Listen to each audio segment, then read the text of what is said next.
औज़ुबिल्लाहिमिनश्शैतानिर्रजीम बिस्मिल्लाहिर्रहमानिर्रहीम। Dear students, अस्सलाम वालेकुम। आप सोच रहे होंगे इतना अरसा सर कहाँ गायब रहे, क्योंकि अभी जो हमारी ऑनलाइन क्लासेस थी उसमें काफ़ी डिले आ गया। और मैं डियर स्टूडेंट्स आपको ये बताना चाहता हूँ, जो मेरे क्लासेस वैसे चल रही थी इदारे के अंदर वो तो थी, क्योंकि मैं वर्बल उनको लेता रहा था। मेरे मसल्स का थोड़ा प्रॉब्लम हो गया था बाजू से, मुझे लिखना में प्रॉब्लम हो रहा था, लिहाजा मैं लिखने से अवॉइड करने की वजह से आपसे डिस्कनेक्ट रहा। इसके लिए मैं माज़रत ख़्वाह हूँ। तो चलिए हम अपने वो जहाँ से लेक्चर छोड़ा था आपके साथ उसी को मैं कंटिन्यू करता हूँ। आपका लेक्चर था लास्ट वाला 167 और उसमें आपका ग्रैंड टेस्ट हुआ था आपके एक्टिव पैसिव का। आज एक्टिव पैसिव के चैप्टर को क्लोज करने के लिए आपका ये लास्ट लेक्चर एक्टिव पैसिव का होगा, जिसमें आपको ट्रांसलेशन के लिए कुछ सेंटेंसेस जो हैं वो मैंने आपके सामने लिखे हैं, ताकि एक बार फिर आप ख़ुद को आजमा सकें कि जो आपने पहले लेक्चर्स लिए थे वो आप समझ सकें हैं या नहीं। उसके बाद इंशाल्लाह अगला जो लेक्चर होगा कल वाला, उसमें हम डायरेक्ट इनडायरेक्ट की तरफ बढ़ेंगे और फिर वो पढ़ेंगे। तो अब देखिएगा, आपने ये जज करना कि आपका ये जो सेंटेंसेस हैं वन बाय वन करके आप जज करेंगे कि किस टेंस से इसका ताल्लुक़ है और फिर वो एक्टिव है या पैसिव है। अगर एक्टिव है किस टेंस से है तो कौन से रूल्स अप्लाई करके हम इसको ट्रांसलेट करेंगे। तो फर्स्ट वन आपका सेंटेंस है, डियर स्टूडेंट्स, पार्टी से लुत्फ अंदोज हुआ जा रहा है। माफ़ी चाहता हूँ। ये आपका देखिए जा रहा है साबित कर रहा है कि ये आपका प्रेजेंट कंटिन्यूअस है, रहा है प्रेजेंट कंटिन्यूअस है, लेकिन एक्टिव नहीं है, पैसिव है, यानी ये टेंस नहीं है बल्कि पैसिव वॉइस है। क्यों है? इसलिए है डियर स्टूडेंट्स कि इसके अंदर आपको जो लुत्फ़अंदोज़ हो रहा है यानी सब्जेक्ट इसमें नहीं मौजूद, लिहाजा आप इसको प्रेजेंट कंटिन्यूअस के टेंस को पैसिव में चेंज करने के रूल को फॉलो करेंगे। पार्टी से लुत्फ़अंदोज़ हुआ जा रहा है, जिससे हुआ जा रहा है वो पार्टी है, मीन्स के दिस इज़ योर ऑब्जेक्ट, इससे लुत्फ़अंदोज़ हो रहे हैं। तो आप इसको पहले सब्जेक्ट की प्लेस पे लिखते हुए करेंगे, पार्टी इज़ बीइंग एंजॉयड।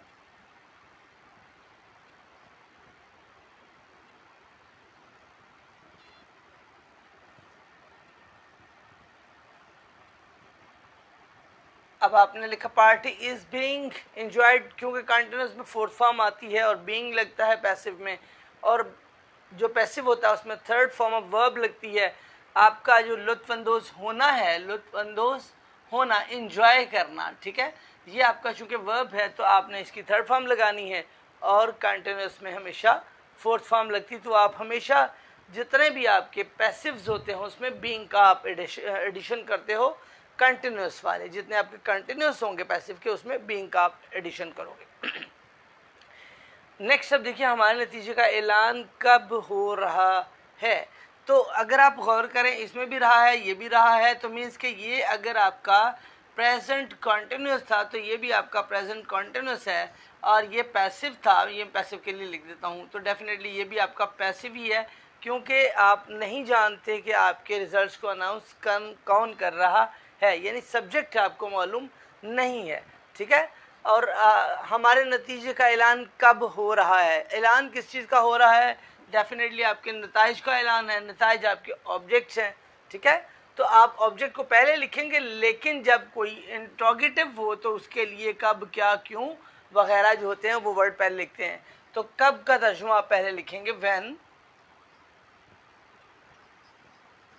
हमारे नताइज, व्हेन आवर रिजल्ट्स, आप इसको रिजल्ट रहने, when our result is being, verb आपका ऐलान करना है तो आप इसकी थर्ड फॉर्म लगा देंगे, when our result is being announced.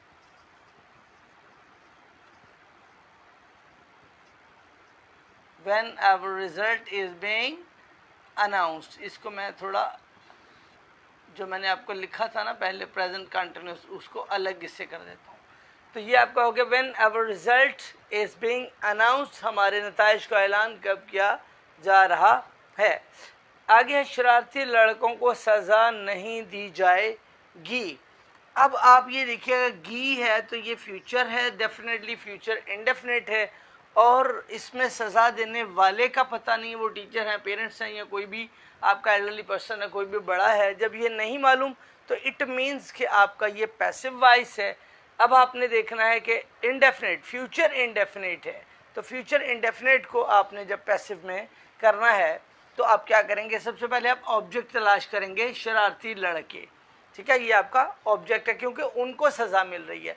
तो शरारती लड़कों को आप इंग्लिश में naughty boys, NAUGHTY, naughty boys, सज़ा दी जाएगी, नहीं दी जाएगी, naughty boys will not be,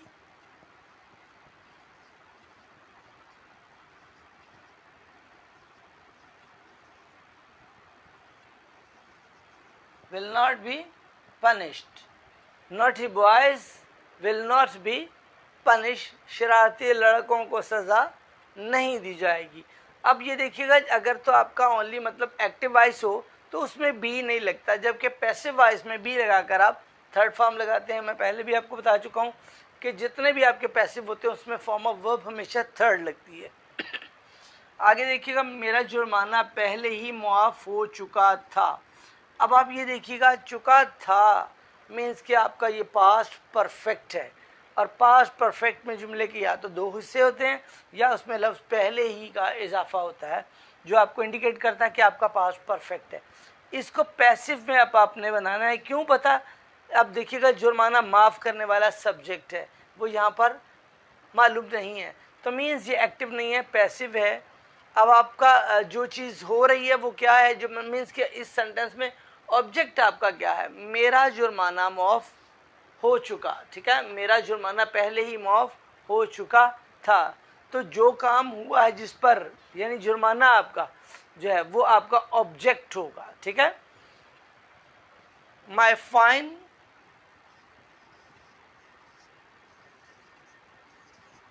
अब जो आपका पास्ट परफेक्ट होता है उसमें हेल्पिंग वर्ब हैड लगता है, और जब पैसिव होता है तो उसमें लफ्ज़ बीन का इजाफा होता है। माई फाइन हेड, चूँकि पहले ही लिखा है तो आप ऑलरेडी का इसमें इजाफा करेंगे। माई फाइन हेड ऑलरेडी बीन, अब दोनों के दरमियान में आपने ऑलरेडी लिख दिया पहले ही का तर्जुमा करने के लिए। My fine had already been, माफ़ करना, कम करना, डिस्काउंट, रेमिटेड।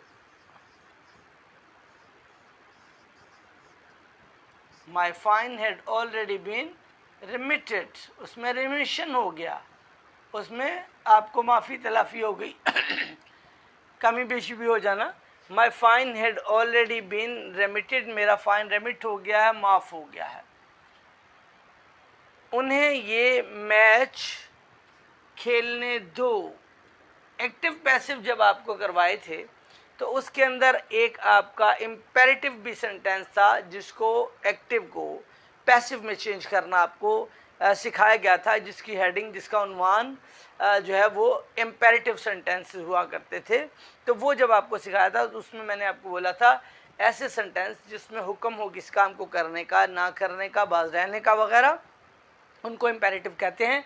उनको जब आपने पैसिव में चेंज करना होता है तो फिर आप क्या करते हैं, हुक्म वालों को लेट आप लगाते हो।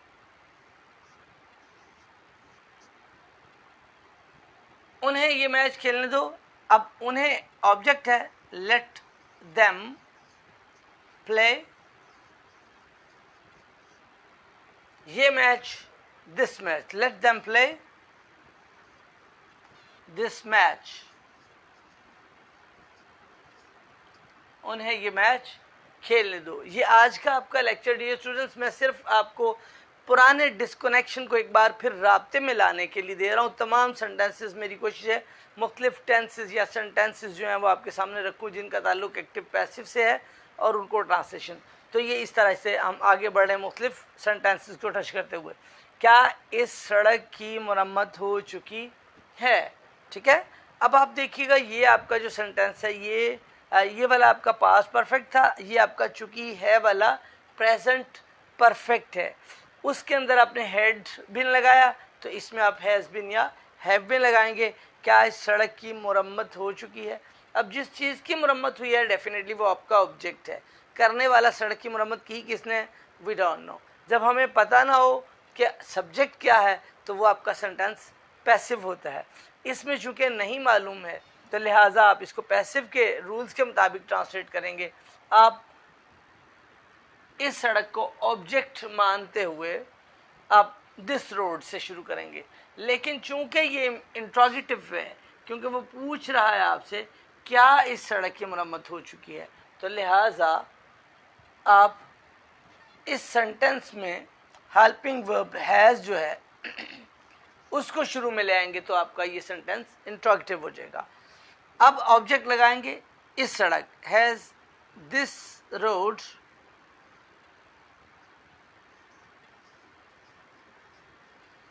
बीन, अब बीन को आप ले आए साथ में, has this road been repaired, मरम्मत होना, has this road been repaired, क्या इस सड़क की मरम्मत हो चुकी है। अब आपने साइन ऑफ इंटरोगेशन लगा दिया, चूंकि सवालिया है लिहाजा आपने सवालिया निशान लगा दिया।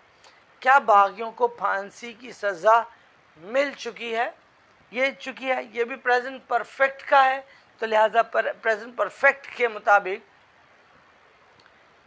आप एक बार फिर हैज़ या हैव हेल्पिंग वर्ब शुरू में लगाएंगे। लेकिन यहाँ पर चूंकि सिंगुलर था आपका object, this road, road singular था, आपने हैज़ लगाया। अब यहाँ पर आपका जो ऑब्जेक्ट है वो बाकी यानी रेबल्स जो हैं वो ज़्यादा हैं, तो आप हेल्पिंग वर्ब भी प्लूरल लगाएंगे, have the rebels been, have the rebels been, क्या हुआ उनको, फांसी की सजा, hang, hang, hanged, hanged, have the rebels been hanged, have the rebels been hanged, क्या बागियों को फांसी की सज़ा मिल चुकी है। तो डियर स्टूडेंट्स, इस तरह से आज हमने अरसे बाद जब दोबारा कनेक्शन किया तो अपनी पूरी मैंने कोशिश की कि आपको एक बार फिर आपका तमाम माइंडसेट जो है उसकी तवज्जो को तमाम एक्टिव पैसिव की तरफ मोल्ड कर सकूं, ताकि आपको वो रूल्स याद आ जाएं। तो आज का लेक्चर आपने देखा, मुझे उम्मीद है आप इसको ट्रांसलेशन भी करने के काबिल होंगे, और आपने जब मैं कर रहा था आप खुद भी कर पा रहे होंगे। अगर ऐसा ही है तो it means we are once again in connection with each other. इंशाल्लाह अगले टॉपिक के साथ कल फिर मिलेंगे। अगर आपने फर्स्ट टाइम हमारा चैनल वॉच किया है, फर्स्ट टाइम लेक्चर सुना है, तो आप हमारे चैनल को लाइक, शेयर और सब्सक्राइब ज़रूर करें और हमारे साथ कनेक्टेड रहिए, ताकि आने वाले तमाम जो ग्रामर से मुतल्लिका इन्फॉर्मेटिव लेक्चर्स हैं वो आप तक पहुँचते रहें। तो मिलते हैं इंशाल्लाह अगले लेक्चर में, तब तक के लिए अस्सलाम वालेकुम।